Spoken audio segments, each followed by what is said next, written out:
La taille, en fait, c'est un travail que j'effectue seule, dans la vigne.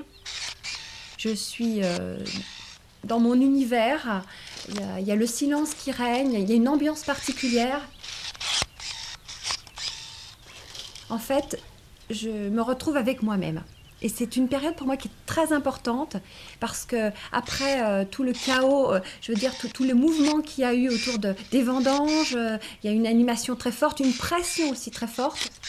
Cette période-là, c'est une période où je me ressource. La vigne me ressource.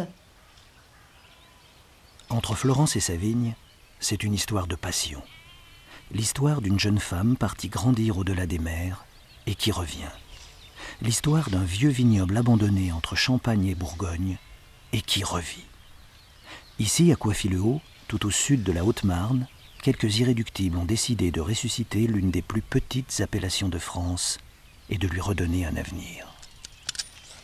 Ça me permet justement de me projeter aussi par rapport à l'avenir, de me poser et puis de faire le point aussi avec moi-même, avec ma vie, tout simplement. C'est le côté apaisant du travail.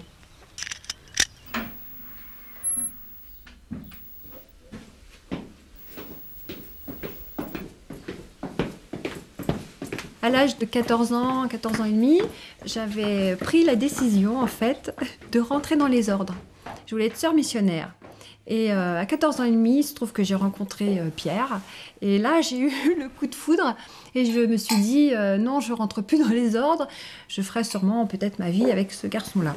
Et on a fini par se marier quand même à l'âge de 20 ans. Et on a décidé de faire notre vie ensemble.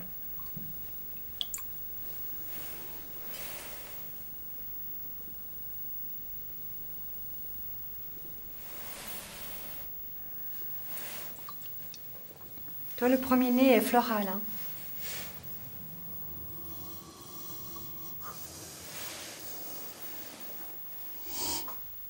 Alors, tu vois, le deuxième-né, c'est plus fruité. Ça tire plutôt sur l'abricot, les fruits secs, abricots. J'avais trouvé ce fruit.